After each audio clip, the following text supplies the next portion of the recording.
Carrasco, and thank you for reading. Manny Pacquiao, I suppose, I don't think there'll be a problem for Manny. has its share of great fights. But every once in a while, the market also becomes close to nothing.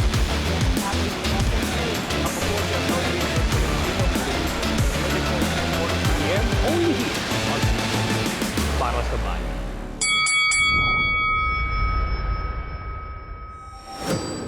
And that's the opening bell for Round by Round presented by Eastern Communications. Mabuhay Pilipinas! Welcome world! I'm Nisi Casiano. And I am Dennis Prizabe, and Ryan Songalia will join us later on in the show.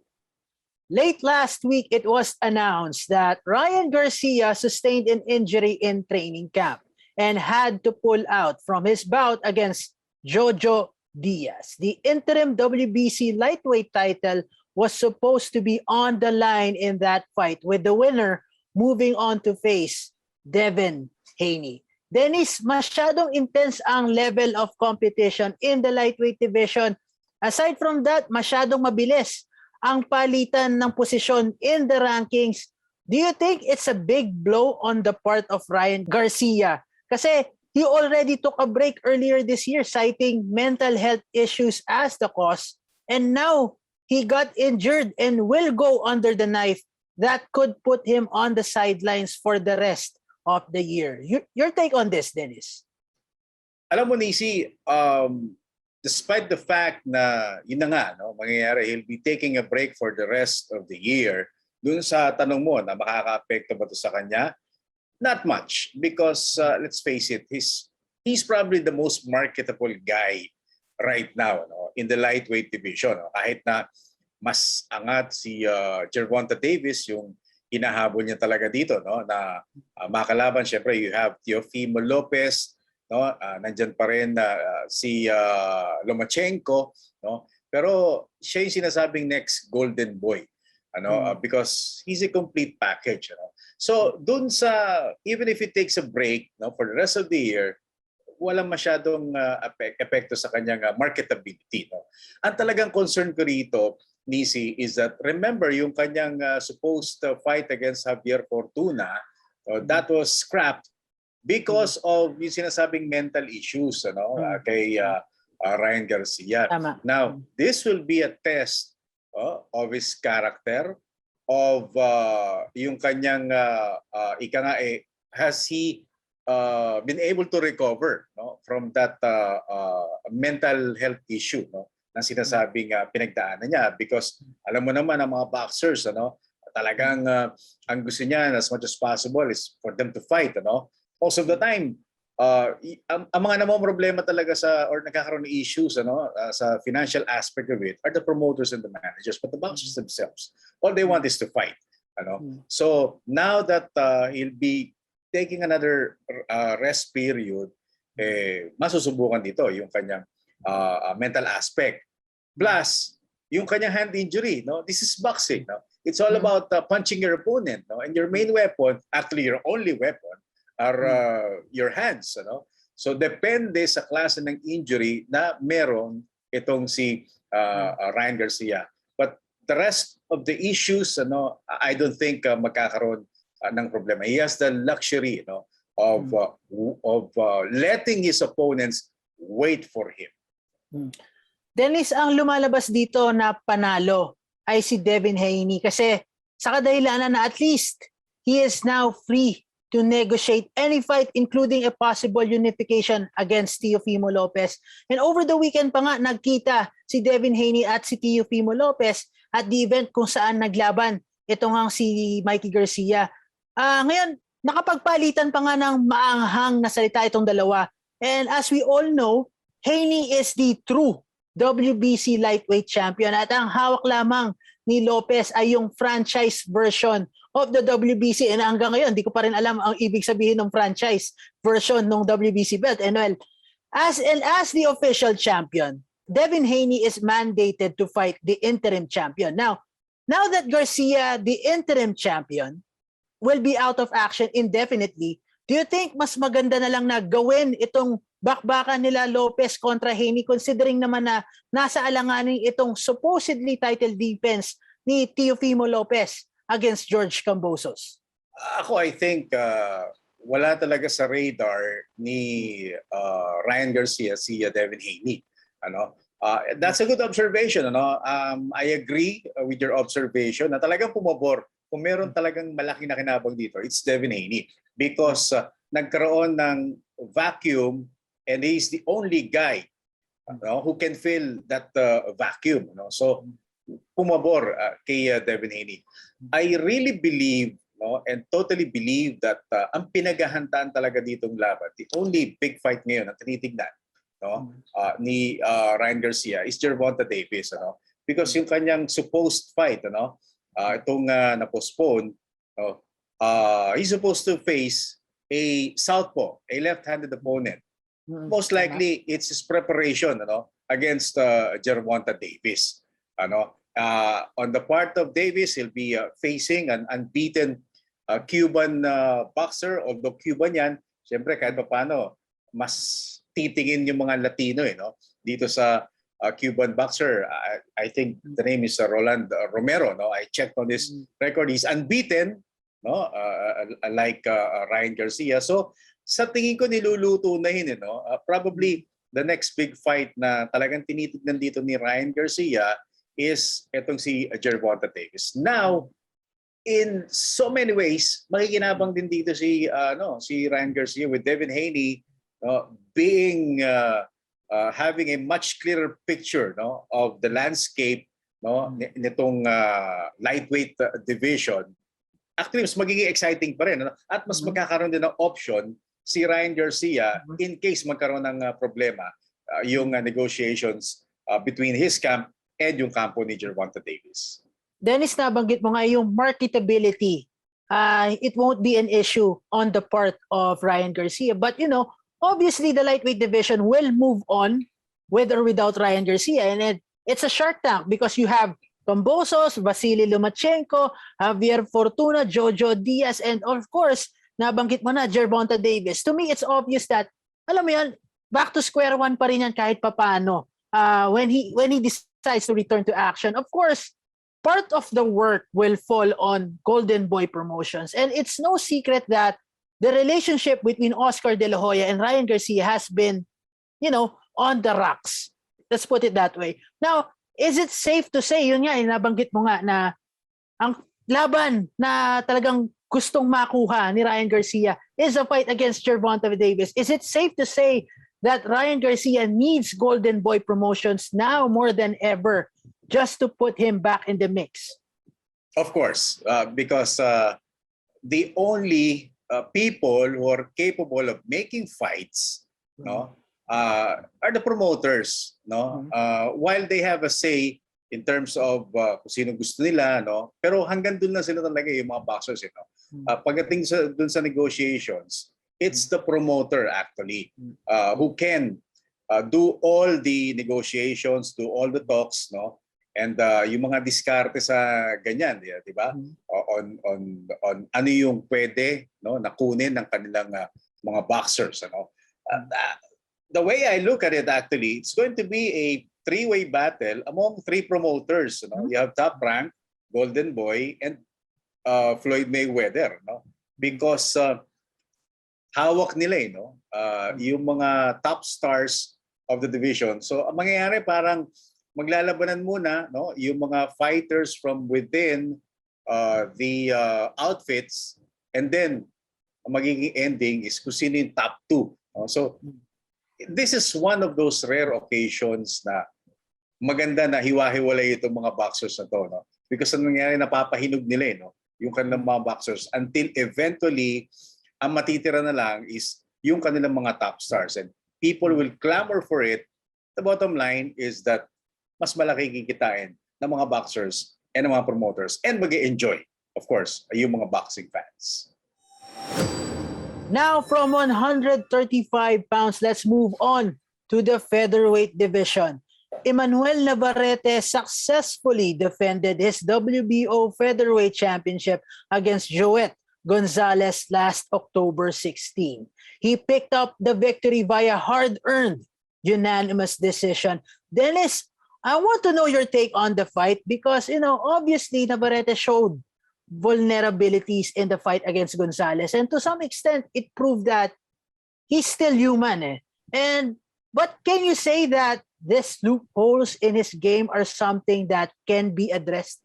Of course, and it's good that he fought someone, na wala pa rin sa level na masasabi nating marquee fights. With all due respect, of course, kay Joe Gonzalez. Pero makikita mo naman sa mukha pa lang, kung sino yung talagang mas mukhang talo. No?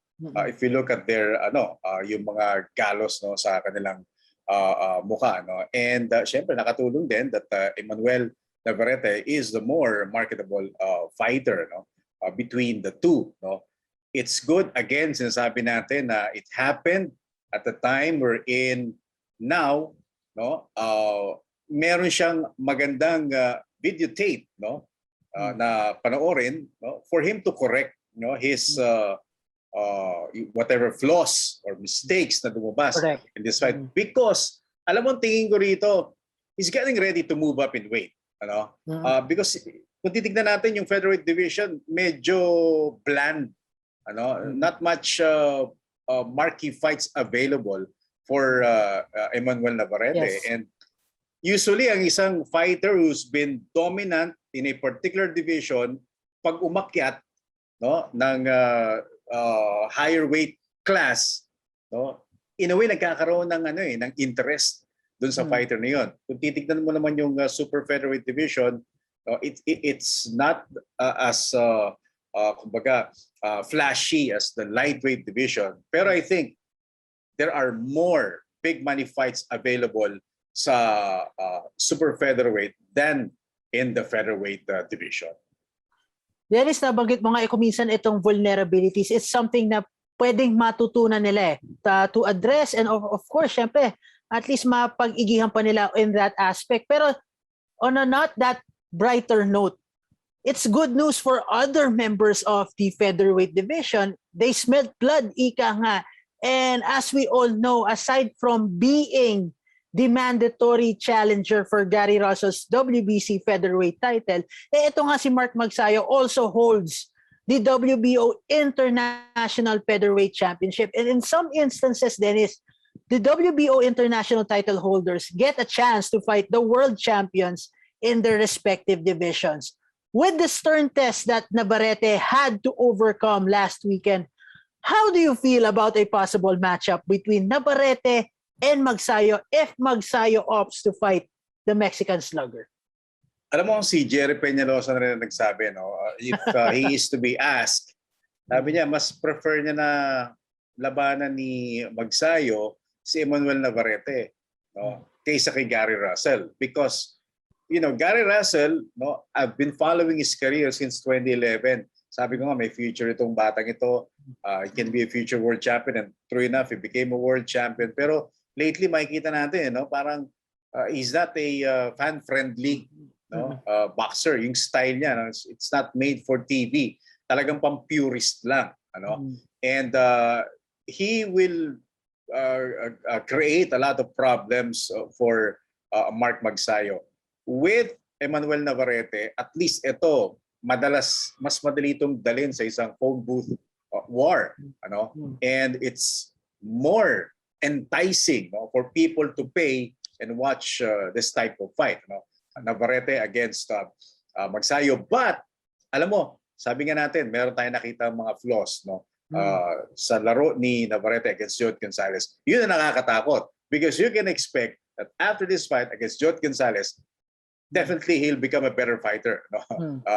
Pagdating sa kanyang it brings out the best of the fighter, tama? Yeah. Kasi kung titignan mo, parang it's been a boring 2 years for Emmanuel Navarrete. Yung kanyang mga nakakalaban of late, parang, for his, for whatever he has achieved, dapat nandun na siya sa mga level na tipong pound for pound, not a cinch to become a pound for pound right now, but, meron siyang nabubuong proof for him to be part of that equation. So ako, sa tingin ko, this is probably his preparation to move up in weight, or if the TV will tell him na masama yung laban mo kay Joe Gonzalez, kuha ka pa ng isa. Kailangan maganda. No? I think magsayo will be that perfect fight for Emmanuel Navarrete. And Mark should better be ready, no? Pagka dumating yung tawag na yan. It's time for our Fearless Fighter of the Day, brought to you by Eastern Communications. And he's none other than Adam Dew Abdul Hamid from General Santos City. He holds a professional record of 16-9 with 8 victories by way of knockout. Known by his moniker Big Daddy, the 26-year-old will vie for the vacant Philippine Welterweight Championship against Jason Higuera on October 29 at the Sanman Gym in General Santos City. And that's our Eastern Communications Fearless Fighter of the Day.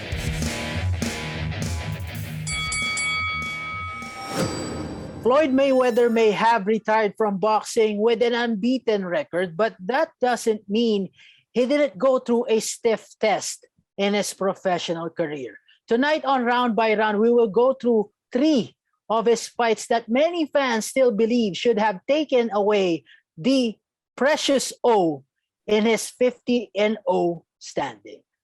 First on our list, Jose Luis Castillo. That fight happened on April 20, 2002. This was Mayweather's first venture into lightweight. Dennis, most believe that Castillo should have won the fight, especially in the final stretch of that bout where Mayweather was, lost in translation due to Castillo's pressure. 3 judges had it in favor of Mayweather. Do you agree with the scorecards?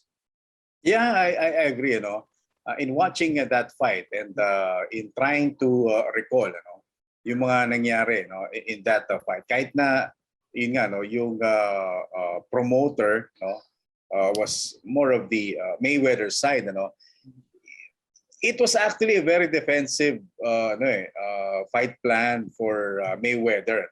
Kaya people thought it's more of their frustration in seeing Mayweather being too defensive because he fought someone who's a known Mexican warrior, Jose Luis Castillo. Back then, he was one of the favorite boxer, champion ng Mexican boxing fans. So maraming expectations na eto na probably magkakaroon ng war finally, mapapalaban dito si Mayweather. But again, the typical Mayweather showed up. Actually, he fought Castillo twice. So para sa akin, it was more of the frustration ng mga fight fans because they were expecting fireworks to happen. Dahil nga Castillo is known to be a brawler, a tactical brawler at that. Kumbaga, he can force fighters to brawl against him. But unfortunately, it didn't happen in this fight. So if you again watch that fight and try to score it and tanggalin mo yung biases, yung inis mo kay Mayweather. Yeah, I think it's safe to say na it was a well-deserved victory twice actually for Floyd Mayweather Jr. Second on our list, Oscar, the Golden Boy de la Hoya. The fight happened on May 5, 2007, Cinco de Mayo, and Mayweather won by a split decision. Dennis, it was a competitive fight, and a lot of people said that at the time it warranted a rematch, and unfortunately, it didn't happen. Oscar did put forth a gallant effort to break down the defense of Floyd throughout the contest. But to you, do you honestly believe that it could have played out differently if Oscar was a bit younger? Yung ginawa, the fight plan na meron si Oscar de la Hoya that night, was really perfect, for Oscar.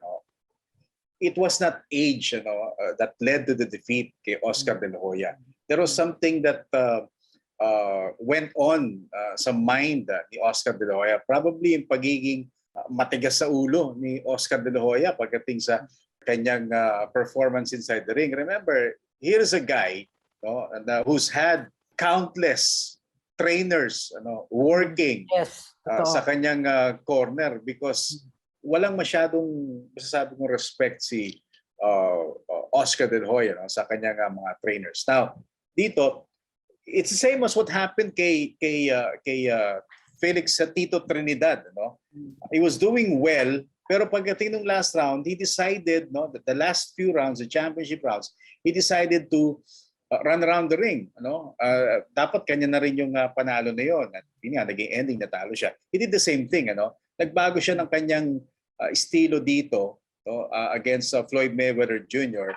And pumasok kasi yung issue about him getting old that night because of that one-liner ni Freddie Roach na hindi naman sa pagmamayabang, but that happened sa radio program ko that time, and I did the write-up sa Fight News. Oscar was having trouble pulling the trigger. Kaya yun, lumabas yung ganung issue na, yun nga, maaaring tumanda na. But I think it was still that good, si Oscar De La Hoya that night. It's just that the typical Oscar De La Hoya na yung championship rounds, imbis na yung dumiskarte ka, nang tama, binago niya.